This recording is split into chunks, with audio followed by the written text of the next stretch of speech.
Honda Jazz G weather strip removal. Sira na kasi to. Wala na, oh. Wala nang paltan. Kasi pag umuulan, pumapasok na diretso yung tubig ulan sa bintana, gumagapang. So to remove, para tanggalin to, kailangan ito, remove itong screw na to. Baka kumalo ng king sila ng materyales eh. Tapos bintana, tinanggal ko na, may takip yung tinanggal ko na. Ginamitan ko lang siya nitong fly tool. Sinupit ng ganun. So tatanggalin nyo lang to para magka-access kayo dito. Okay, tanggalin ko muna. So para tanggalin to mga tatlong screw, gamit lang kayo ng Gis 10 mm.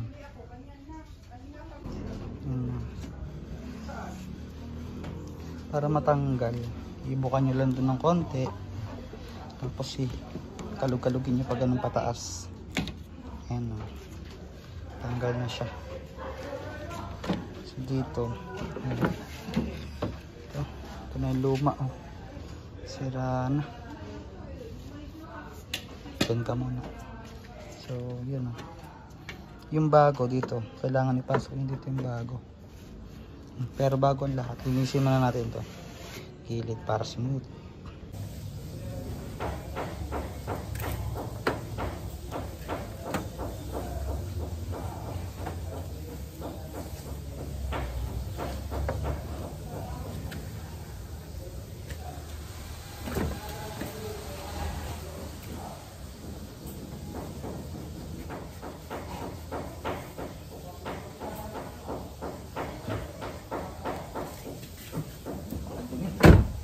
Yan naman kung gaano kadumi yun.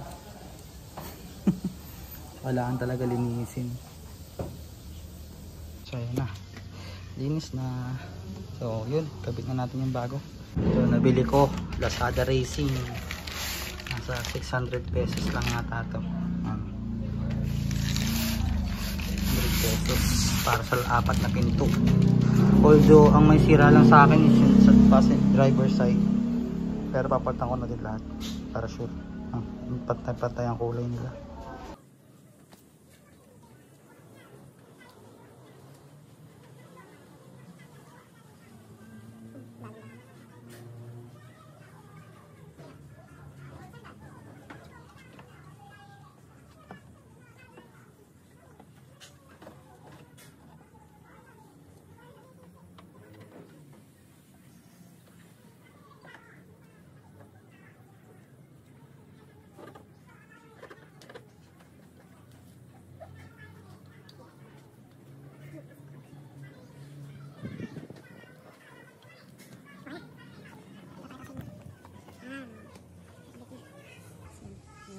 Sarado na natin.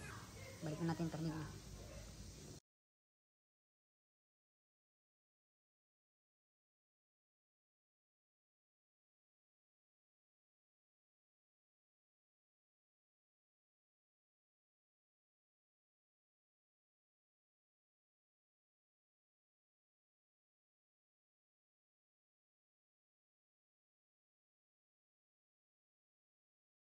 Yun, nakabit na natin tong harapan.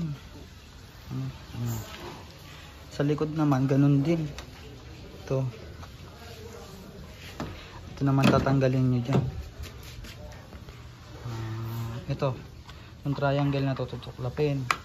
May kasi may tornilyo din yan dyan, para maka-access kayo dito. Yan, ito yan, tornilyo na yan.